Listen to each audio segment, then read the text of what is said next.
আমরা এখন পুরো বাংলাদেশের বিভিন্ন শিক্ষা প্রতিষ্ঠানে হোক স্কুল কলেজ কিংবা বিশ্ববিদ্যালয় আমরা একটি জিনিস লক্ষ্য করছি যে আমাদের যারা শিক্ষক রয়েছেন শিক্ষকদেরকে একটি বাধ্যতামূলক পদত্যাগ করানোর একটি ট্রেন্ড চালু হয়েছে।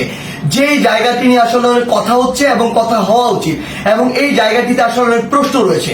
প্রথম কথা হচ্ছে কোন একজন শিক্ষক যদি কোনো একটি রাজনৈতিক দলের হয় বা মতাদর্শকে বিশ্বাস করে এটার কারণেই আমি তাকে পদত্যাগে বাধ্য করতে পারি কিনা।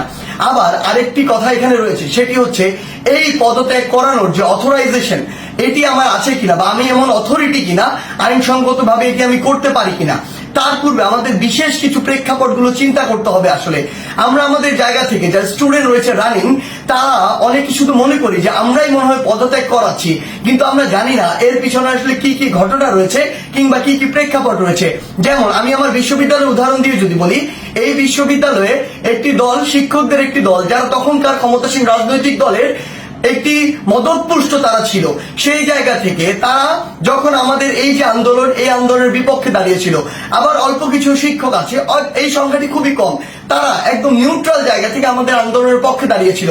আবার একটা বড় সংখ্যক শিক্ষক ছিল যারা আমাদের আন্দোলনের ঠিকই পক্ষে দাঁড়িয়েছে, কিন্তু তারা আমাদের স্বার্থ চিন্তা করে নয় বরং এই স্বার্থ চিন্তা করে দাঁড়িয়েছিল যে এরপরে যদি কোনো রাজনৈতিক দল ক্ষমতায় আসে তারা ওই রাজনৈতিক দলের আসলে একটি গুরুত্বপূর্ণ স্টেক হোল্ডার, তখন তারা এই ফলটি ভোগ করবে। অর্থাৎ আলটিমেট এখানে দুইটি ভাগ রয়েছে। আমাদের এটি মনে করার কোনো কারণ নেই যে আগের যে দলটি ছিল যারা আমাদের বিপক্ষে ছিল তারা বাদ দিয়ে সবাই আমাদের পক্ষে, বরং ব্যাপারটি এমন নয়।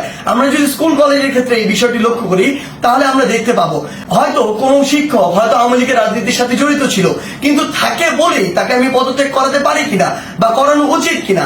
যে কেউ যে কোনো রাজনৈতিক আদর্শে বিশ্বাসী হতে পারে, কিন্তু আমার প্রশ্নটি হচ্ছে ওই রাজনৈতিক আদর্শে বিশ্বাসী হয়ে তিনি কি ক্ষমতার অপব্যবহার করে শিক্ষার্থীদেরকে চরমভাবে বাধা দিয়েছেন কিনা, শিক্ষার্থীদেরকে হেনস্থা করেছেন কিনা, কিংবা শিক্ষার্থীদেরকে কোনো একটি বিপদে ফেলেছেন কিনা, এই বিষয়গুলো আমাদেরকে লক্ষ্য রাখতে হবে।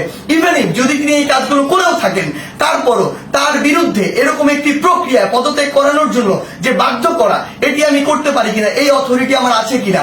আমরা আমাদের জায়গা থেকে মনে করি এটি একটি নিয়মতান্ত্রিক আইনসঙ্গত প্রক্রিয়ার দিকে যাওয়া উচিত এবং এটি তদন্ত সাপেক্ষ হওয়া উচিত। আমরা যদি পিছনের কিছু ঘটনা আসলে লক্ষ্য করি তাহলে কি বিষয়গুলো দেখবো, আমরা দেখবো প্রত্যেকটি স্কুলে আওয়ামী লীগ ফ্যাসিস্টের আমলে আসলে যে শিক্ষকরা আওয়ামী লীগের তোষামতি করে তেলবাজি করে ডমিনেট করেছে, আরেকটি শিক্ষক ছিল আরেকটি গোষ্ঠী যারা আসলে চুপ ছিল ওই পুরো সময়টুকুতে। এমনটি ভাবার কোনো কারণ নেই যে তারা নিউট্রাল ছিল, তারা তাদের জায়গা থেকে হয়তো এমন আরেকটি দলের ছিল যে দলটি তখন ক্ষমতায় ছিল না।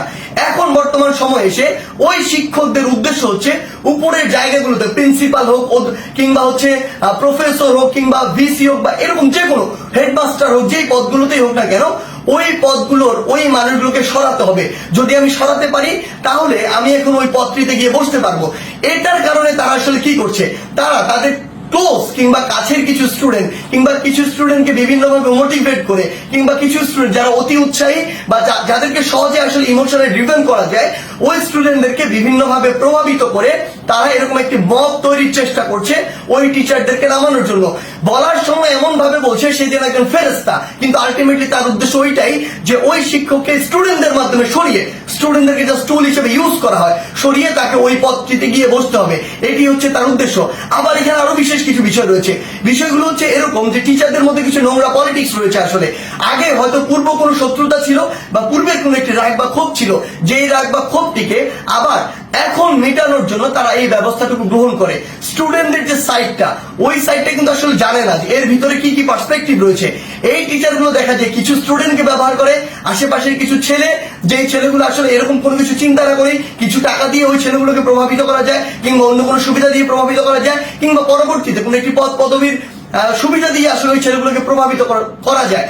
ওই সামগ্রিক বিষয়গুলো দিয়ে এই কাজটি করা হচ্ছে। কিন্তু আমাদের জায়গা থেকে সবচেয়ে গুরুত্বপূর্ণ যে কথাটি সেই কথাটি হচ্ছে এই কাজটি একজন টিচারকে এরকম করে বাধ্যতামূলক পদত্যাগ করানোর কাজটি আমাদের নয়, এই কাজটি আমরা করতে পারি না।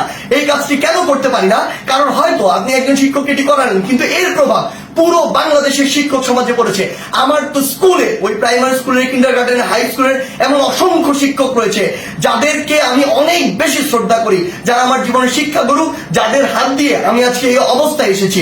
আমার ওই এমন একজন শিক্ষকের মনেও থেকে এই প্রভাবটি করেছে যে তার একজন কলিগকে, আরেকজন শিক্ষককে, স্কুল কলেজের যারা বাবার বয়সের সমান, যারা দাদার বয়সের সমান, এমন বয়সের একজন মানুষ যিনি আমার শিক্ষক, তাকে যদি স্কুলের বাচ্চারা গিয়ে এইভাবে একদম মব জাস্টিসের মাধ্যমে যা ইচ্ছা তাই বলছে, যেভাবে ইচ্ছা সেভাবে অপমান করছে, করে একদম বাধ্য করছে ওই পদ থেকে পদত্যাগ করতে, পুরো বাংলাদেশের শিক্ষক সমাজের উপরে এটির একটি মানসিকভাবে বড় প্রভাব পড়ে, যেটি পুরো বাংলাদেশের শিক্ষক এবং ছাত্রদের যে সম্পর্ক, ওই সম্পর্কের জায়গায় গুরুত্বপূর্ণ একটি প্রভাব ফেলে। এবং আমাদের যে এই যে সম্পর্কের জায়গাটি, এটি ভবিষ্যতের জন্য খুব খারাপভাবে নষ্ট হয়।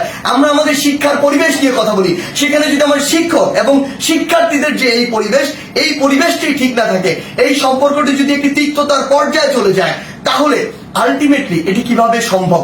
আলটিমেটলি এই শিক্ষার উন্নয়নটি কিভাবে সম্ভব? সবচেয়ে বড় কথা হচ্ছে, ওই শিক্ষক যদি দোষী হয় তাহলে আমরা আইন নিজের হাতে তুলে নিচ্ছি, আর যদি দোষী না হয় তাহলে আমরা আইনটি ভঙ্গ করছি, যার কোনটি আসলে আমরা করতে পারি না। যেটি করছি এটি হচ্ছে আইনগতভাবে অন্যায়। আমাদের জায়গা থেকে আসলে স্পষ্ট বার্তা প্রশাসনের প্রতি, অন্তর্বর্তীকালীন সরকারের প্রতি স্পষ্ট বার্তা হচ্ছে এটি, যদি কোনো একজন শিক্ষক ওই ফ্যাসিস্ট সরকারের তোষামোদি করে কিংবা তেলবাজি করে বা ভালো সাজার উদ্দেশ্যে শিক্ষকদের উপরে কোনো, শিক্ষার্থীদের উপরে কোনো হামলা করে কিংবা শিক্ষার্থীদেরকে অত্যাচার করে, নির্যাতন করে, অন্য কোনো শিক্ষকের বিরুদ্ধে নিপীড়ন করে, তাহলে তার বিরুদ্ধে আইনানুগ ব্যবস্থা নেওয়া হোক, অভিযোগ করা হোক, মামলা করা হোক, একটি আইনগত প্রক্রিয়া যান।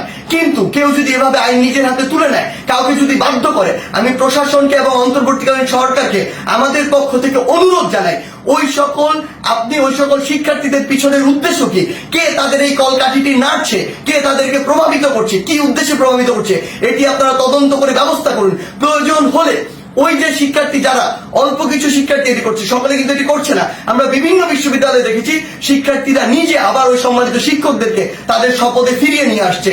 আমরা আমাদের জায়গা থেকে বলি, যারা উদ্দেশ্য প্রণোদিত ভাবে এই কাজগুলো করছে তাদের উদ্দেশ্যে আপনারা তদন্ত কমিটি গঠন করুন। প্রয়োজনে ওই সকল শিক্ষার্থীদেরকে আপনারা আইনের আওতায় নিয়ে আসুন যারা এই কাজটি করছে। কারণ ওই সকল শিক্ষার্থী না, ইভেন আমিও কোনো অথরিটি না, আমারও কোনো এই অথরিটি নেই যে আমি আইন নিজের হাতে তুলে নিব, কিংবা আমার এমন কোনো অথরিটি নেই আমি একজনকে পদত্যাগ করতে বাধ্য করব।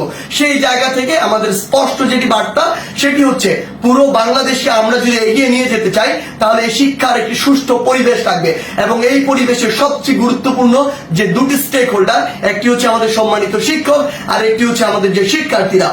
এই দুই জায়গায় যে সম্পর্কের বিষয়টি, এটি যতদিন না সুন্দর হচ্ছে, শ্রদ্ধার হচ্ছে, স্নেহের হচ্ছে, ততদিন শিক্ষার পরিবেশ কোনোদিন সুন্দরভাবে ফিরে আসতে পারে না।